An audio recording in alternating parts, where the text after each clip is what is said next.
Hello, good morning student for class 8th. This is your second lecture of 12th chapter of English first. Okay? देखिए another of these pomaded means होता है having hair dress with scanded oil. Trojan lover boys is setting out to create trouble in the world. I see his destiny all too clearly.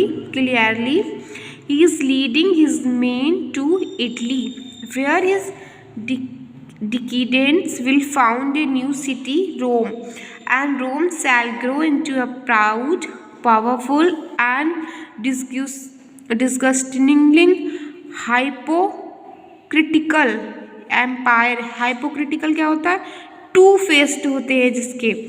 The Togo viewers shall make selves of the free peoples in the name of the law, peace and religious.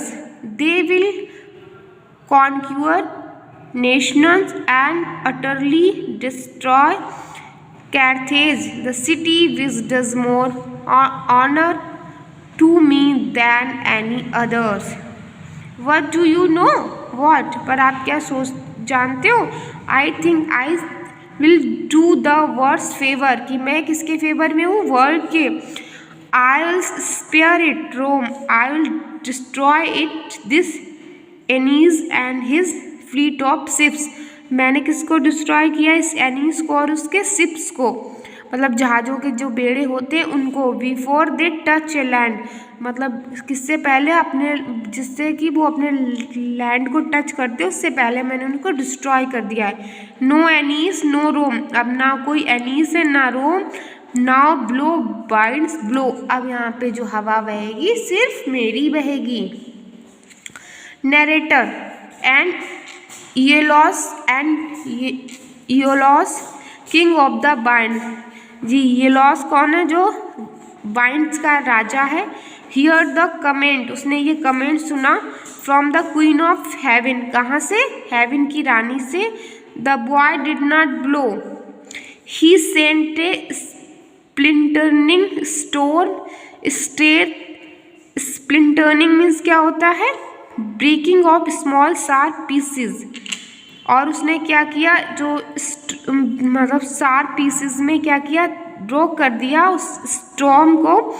State in the fleet of Aeneas Elias and his men thought mean that they would soon be fish food.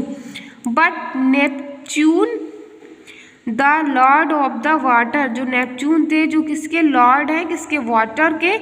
Here the bind, मतलब उसने जब ये बात सुनी. And rolled his eyes around the earth, और अपनी आंखों को रोल कर लिया अर्थ के चारों ओर. The sea and the skies and when he saw the storm toss its ships he said, hey what is all this, मतलब ये सब क्या है? I am in charge here, मैं Jupiter and his dysfunctional means क्या होता है? Not operating properly.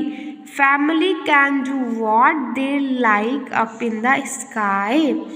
What the waters are mine, पर ये जो पानी है वो मेरा है. And I won't stand for any insubordination क्या होता है? Refusal to obey orders. Here if there is sinking to be done then I am the one to do it. And with the way of this didn't he send the winds whimpering making a low sound of fear and pain. Back in to their box, अपने box में वापस जाओ. And C settle down, और मतलब जो समुद्र है उसको नीचे सेटल हो जाओ. Okay. The weathered ship of Aeneas with broken oars and tattered sails made its way to the shores of Libya. The sailor jumped over the sides and swam to the bench. और वो sellers क्या कर रहे, उन्होंने jump किया और कहाँ, वहाँ पे तैरने लगे. They were glad to feel the hot sand between their toes. और वो बहुत ज़्यादा खुशी महसूस कर रहे थे जब उन्होंने महसूस किया उस गर्म सैंड के बीच अपने ना मतलब टोज को. As for the other Trojan ships, they did not know if they were lost of safe. मतलब वो नहीं जानते थे कि मतलब they were lost of safe, मतलब खोकर भी अब सुरक्षित है. Now the goddess Venus looked down on the shipwrecked Trojan with more than a casual interest. Aeneas was none other than her own son. As any good mother would, she went to the Lord of the skies and put in the complaint about her boy's treatment. Okay, ये lecture आपका यहीं पे complete होता है. आगे की story हम और लेक्चर में कंप्लीट करेंगे. Thank you class.